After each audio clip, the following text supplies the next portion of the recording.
Hey everybody, we have some interesting news featuring Mr. Paul McCartney. Maybe you've heard this already, maybe not. Maybe this is your first time learning this. But before I go in there into that direction, let me just say that Paul McCartney is now 79 years old. He's going to be 80 next year.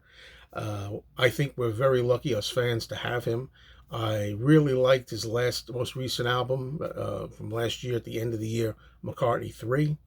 I think we're all fortunate, for those of us who love Paul, that he's actually out there and still doing what he's doing and tireless and still a workaholic for music, and I think it's terrific.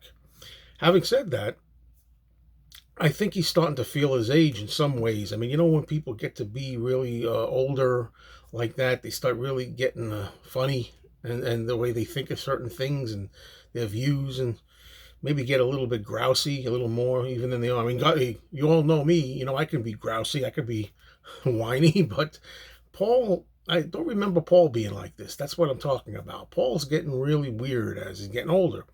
And I'm talking about a few recent interviews, events.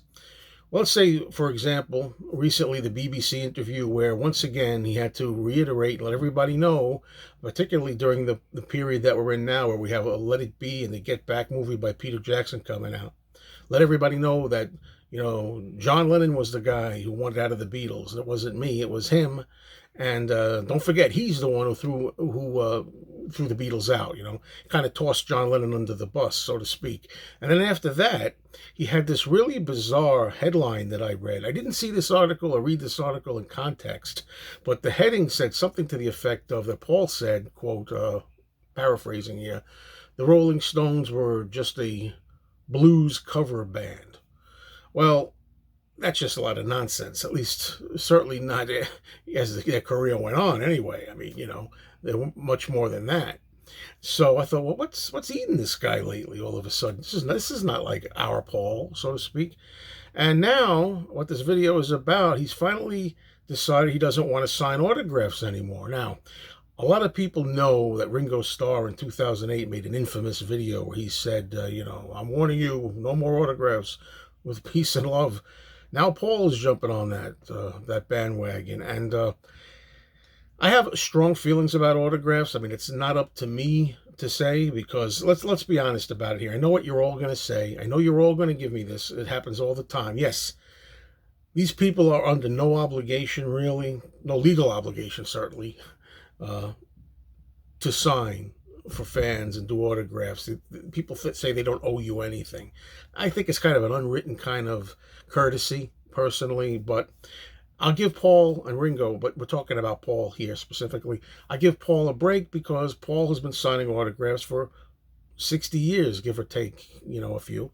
And it must be incredible for this man everywhere he goes. Every taxi driver, every limo driver, every waiter, every clerk, anybody who ever sees this man eyeball to eyeball wants to get his autograph. So I understand the idea of Paul, maybe as he's getting older, thinking, I'm kind of tired of it.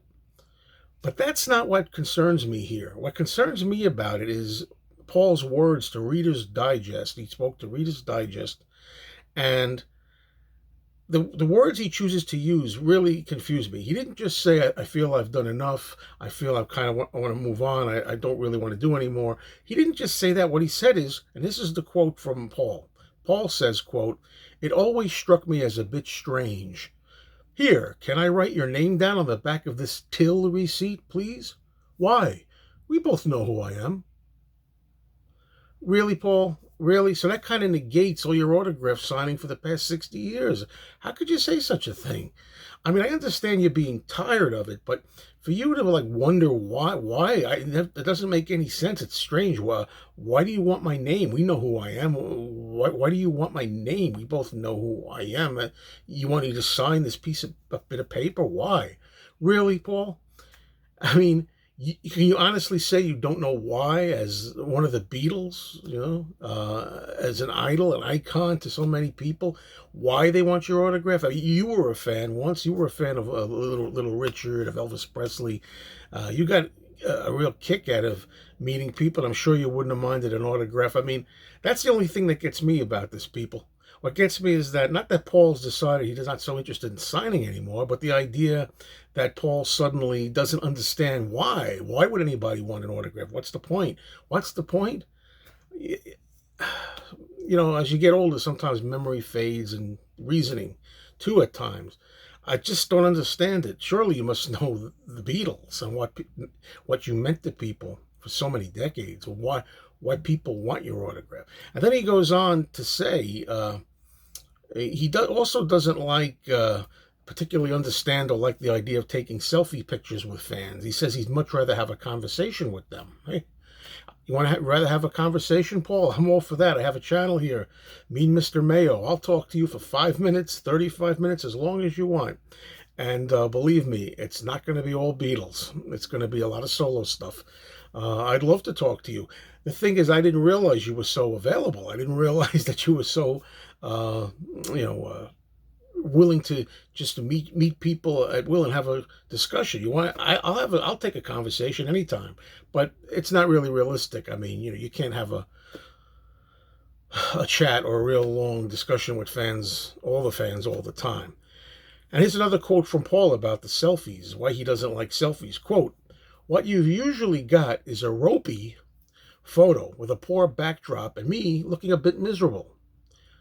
Let's chat. Let's exchange stories instead. Okay? I'll share my history with you if you want to talk to me about yours. I got lots of stories for you. Just afford me the time." It's a nice gesture, but I just don't get it. He'd rather talk and chat with fans than sign autographs these days or take selfie pictures. I get it, and I'm figuring that maybe because Paul is not as young as he used to be, that maybe he doesn't like the photos as much anymore. But he never had a problem with them. I don't understand it. I don't understand it. It's an age thing, I think. It's very disappointing to me. Not so much that Paul is stopping the autographs. I mean, I always say when an artist wants to stop autographs, or when he figures that maybe people are making money off their autograph, people are selling your autograph. Why should I sign so people can make money? Remember, as I always say, at the end of the day, that autograph will get into the hands of a person, maybe a person, a physically challenged person, maybe a person, a young person, maybe a 9 or 10-year-old fan who can't get an autograph on their own. So they always wind up in the hands of true fans. And if you want to stop autographs, Paul, or any celebrity out there, that's of course your prerogative. But remember, there are always lots of fans, in particular here, Paul McCartney fans. We see them on YouTube all the time. We have fans in their early teens, ranging from 10 years old to 14 years old to 21, younger fans. And, the desire to know you and to feel honored by your autograph doesn't just go for old people in their 60s and 70s, Something to think about. Thank you, folks.